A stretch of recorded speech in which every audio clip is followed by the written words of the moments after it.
So recently, someone wrote to me and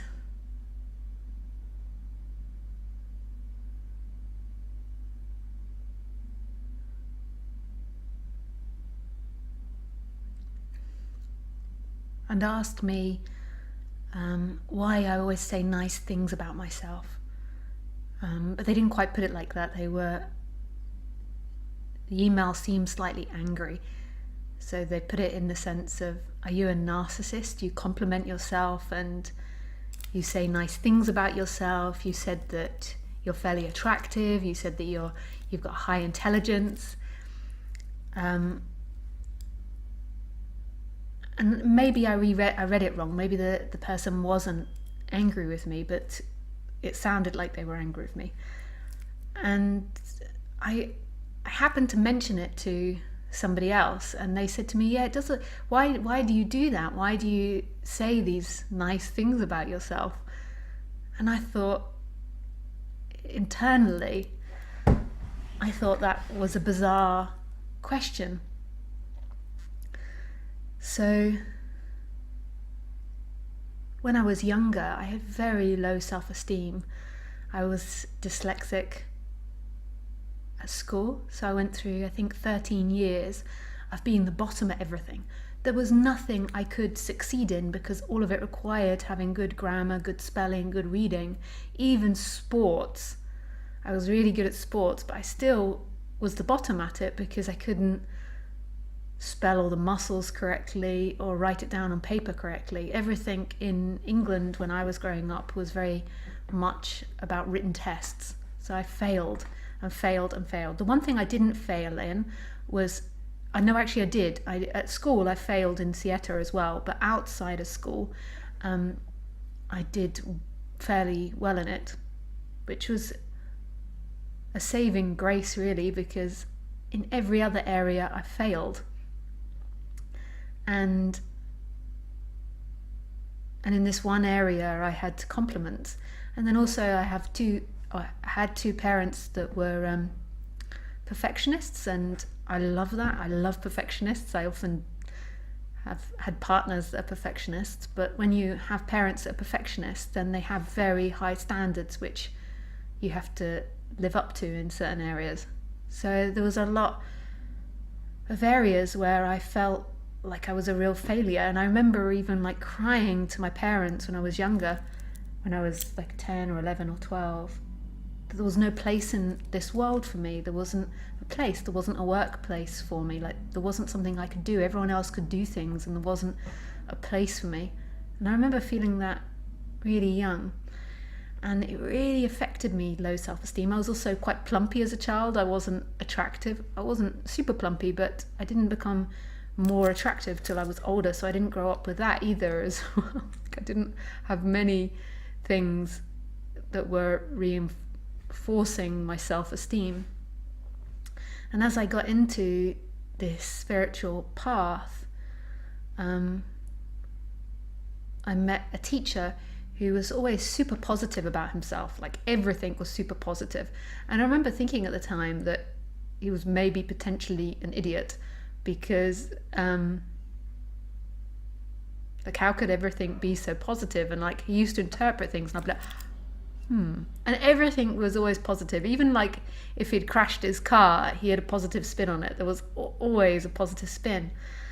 But I noticed over time that this was really beneficial for him, because he wasn't fixating on problems or negative, he was fixating on the positive. And I noticed how much it served him. And I noticed how much I wasn't doing that. That my stories often revolved around problems that I couldn't fix, feeling stuck, not feeling good enough. And it really reflected back to me by the way I interacted with others of how I saw myself. And so I started trying to focus more on positive aspects of myself. And it's beautiful when you begin to do it. And yes, society might not appreciate it, because society is very much like, especially in England, you have to put yourself down, you have to be humble, and you have to be lower than other people. And still I can do that as well, but I try to to focus more on my positive sides. Obviously, you've got sides which aren't so compatible with certain situations and maybe are frustrating to others, or they don't like it, or not so appropriate in certain situations. But I try to look at the positives of Lisa, or the attention goes more to the positives of myself. And it's beautiful. It's beautiful to love your character. It's not a negative thing to think positively of the character. We can also get into non-duality, or this whole ego thing, and it's like, oh, you must put yourself down all the time. But this is just a pattern. There's nothing egotistical about being honest about your qualities. You don't need to focus on that which you can't do, or that you're not. You can focus on what you can do. But being humble, not trying to hold it over people or use it as a power game, not in that way, but just being genuine. And as you focus more on your qualities, then you'll actually be able to give more, because it's very energizing. And there's a sensation when you really know what your qualities are of wanting to give and share them with other people.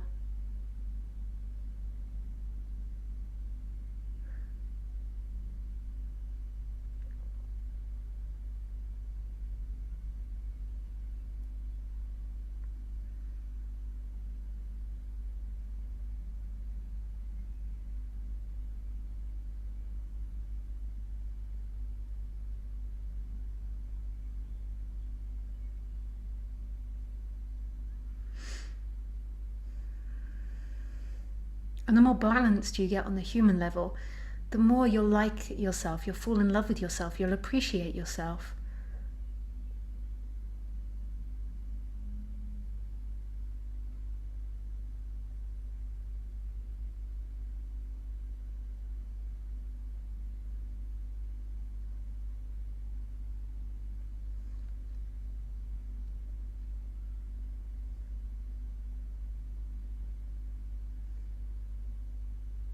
And it's the same with your environment. I watched somebody saying the other day, if you want to punish someone, don't appreciate good things they do. So if you come home and say your partner's cleaned, a lot of people would focus on the bits that are negative about the cleaning, that they didn't do this or it's not perfect. But it's focusing more on what they have done, on the positive sides of things. So the way that separation happens is, so when we're children, we're just wide open. We're so expansive in our view. Our personality is also wide open. And we don't have this sense that we exist inside this body. We're just at one with everything. We are in awe of everything. And we don't have a sense of who we are and what we need to be. This is something that's put onto us. At some age, there's an identification with a name, an identification with the body, and then parents and society start telling you of the things that you do wrong and what you've got to do right. And because our bodies move towards pleasure, the personality structure begins to try to always be in a state of pleasure, try to always get those pleasures completed. So if the parent says you've got to be good, there's an attempt to always be good.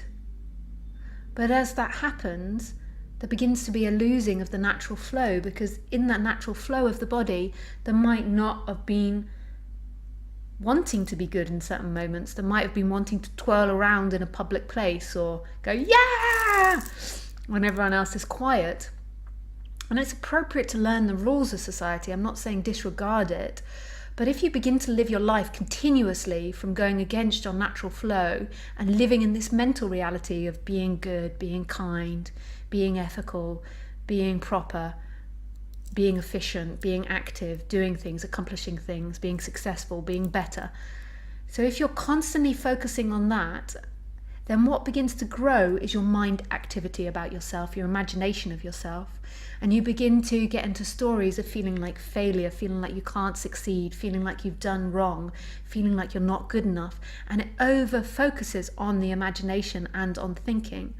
I'm not saying that all the time you get to follow your flow. There's times when that's not possible, but you want to be more in the flow than on the intellect, because the intellect begins to take over, and the intellect is naturally focused on fixing problems. So it begins to constantly see problems with itself, things that it's done wrong, that it's not cleaned well enough, it's not done its hair well enough, its work colleague doesn't like it, it's not counted well enough, it's not completed its tasks well enough, it's not done the taxes well enough, it's not written a book, it's not better than the neighbour, it's not got a big enough house, rather than all the positives that are. Because the mind, the nature of the mind is to focus on fixing problems, it's not going to look so much towards the positives. It's like, tick, the positives are done, let's fixate on the negatives. And when there's the identification with the mind, then there's an over fixation on this negativity. And what begins to happen then is your chakras in your body begin to go out of balance, because you keep repeating negative stories and negative images, things that you haven't done, things that you haven't completed, things that you haven't said, things you've got to do. You begin to play terrible scenarios, and internally your chakras all begin to go out of balance, and you become more and more solid, and more of a sense of self. As you go through life, you pick up more of a sense of being you. And the chakras no longer are expanded into everything and free. They're tight and contracted, so you really feel like somebody solid inside the body. And often they're so uncomfortable, your lower chakras, that you just live up here in your head. You just become a walking head. I don't have a body, I don't feel anything. And then you begin to get so out of line with your flow that your stories that you tell about yourself, your intellectual stories and images that you produce about yourself, are totally out of line with actually how you feel and what you want. So you get to the point where you're living an absolute lie. First lie is that you are someone separate. And then from that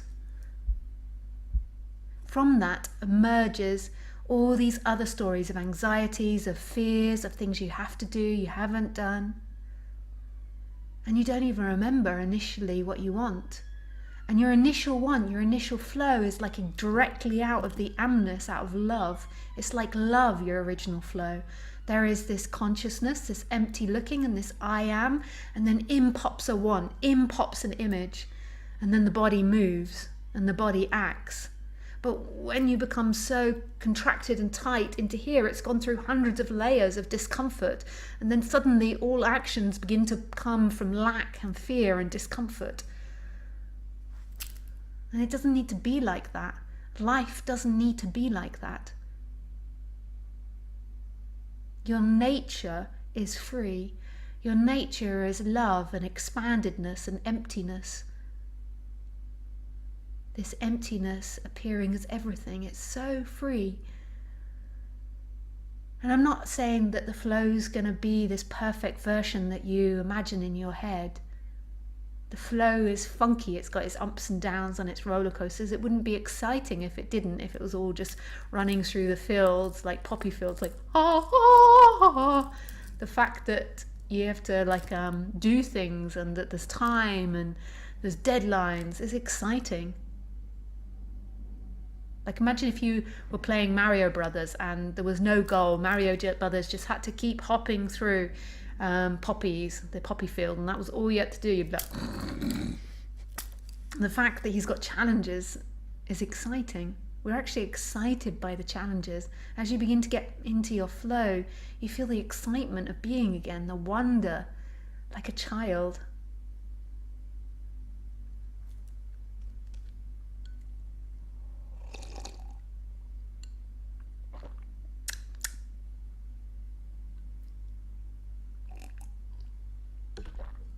I've been speaking incredibly loud, which means it'll be tick, tick, tick, tick, tick for you guys.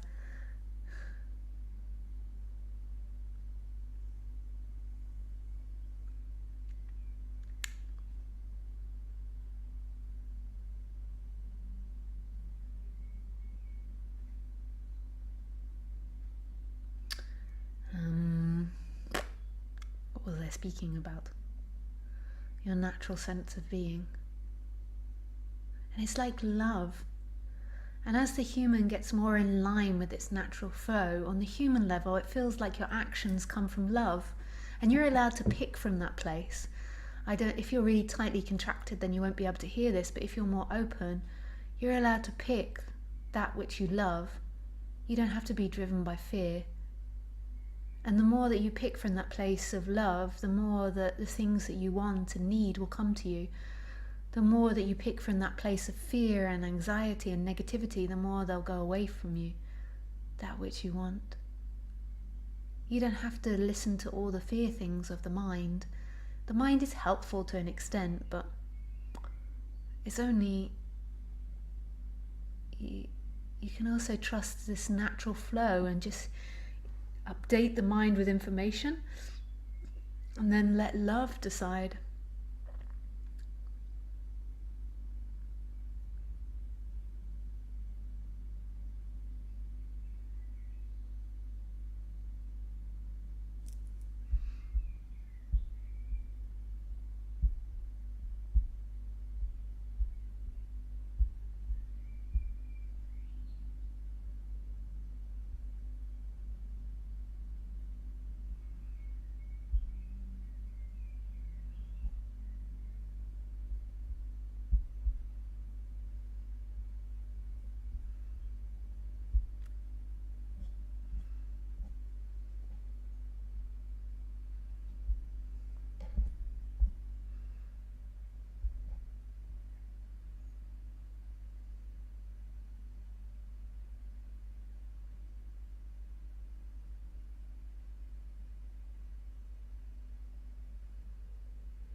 So who you are is this emptiness that's experiencing itself as everything.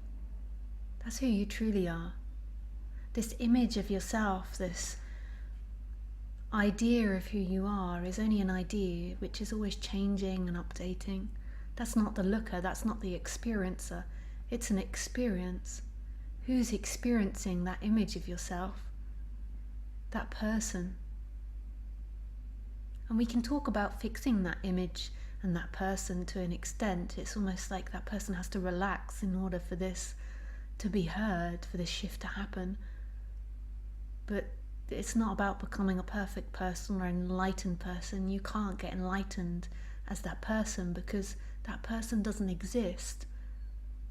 That person that you imagine yourself to be is thoughts and energies and memories and feelings appearing now in presence.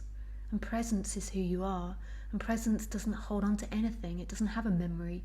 It's emptiness experiencing itself as everything. And it's this sense of being, this sense of I am or amness, this alive, radical love. The amness is love. You could say the amness is the everything and the nothing is the emptiness, but they're two sides of the same coin. One can't come before the other. They exist simultaneously. Some people like to say the nothing, Brahman, is first. But I think that's sexist. Because nothing in spirituality, which everyone says come first, is the masculine, and the everything is the feminine. And this is deeply believed in most spiritualities, that the nothing comes first. But how can you separate them out? Nothing doesn't exist without everything, so there can never be nothing because there is, it's non-existence. Non-existence doesn't exist, so it never happens, so there's always nothing and everything happening. You can't have one without the other.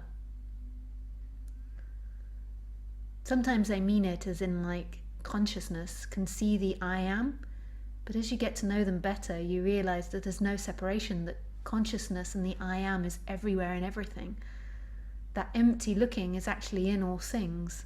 And that I am, that love, that sense of being is in all things. And consciousness can't see it. It is everywhere and everything. Sometimes you can have experiences like you see it, but then it begins to be seen that they're everywhere. That love is in all things, just like the consciousness is in all things. And all things are empty and full simultaneously. So if this is getting super confusing, go back to this person, this image of yourself. So you think you're a name, an age. You imagine yourself. You imagine what's just happened. So you've just been out for a walk in the park and you've come back in, you've had a cup of tea, and then you're like, oh, bing, bing, Lisa's online. Again, listen to her. Now, that's a memory appearing now. That's not actually happened. It's a memory appearing now. Whether it happened or not is irrelevant. We don't know. It's like that's a koan. But we know the memory of it now. And who experiences that memory? There's something that's ever present, that's always present, in which all memories and ideas and thoughts and feelings come and go in. So everything you think about yourself, your memories, your ideas, your projection into future, your wants, all of those are appearing and disappearing in life, in this. And there's nothing wrong with that person. You don't have to stop being egotistical or stop being human. It's just seeing that that's not who you are, remembering that you're something beyond that, that's not limited to a body, to time. All of that appears in it.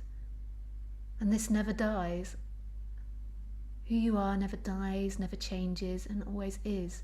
And it's perfectly still and safe. It's not separate from anything. It's not in relationship with anything, so it's never in danger. It's the person that's in danger or has problems. But that's not who you are. That's a character appearing in who you are. This is who you are. This is who you are. This moment. And you can't walk into this moment. You never leave this moment. It's always this moment. How do you walk into a moment? How do you get to this moment? Just because something changes scenery doesn't mean you're in a different moment. It's the same moment and the scenery's changed. It's the opposite way around to what you think. You've been taught backwards. You believe that you're constantly going into new moments, but that's never your experience. Your experience is one moment and everything else is changing. And this moment, this life, this empty looking is who you are. It's totally safe and free. Absolute love.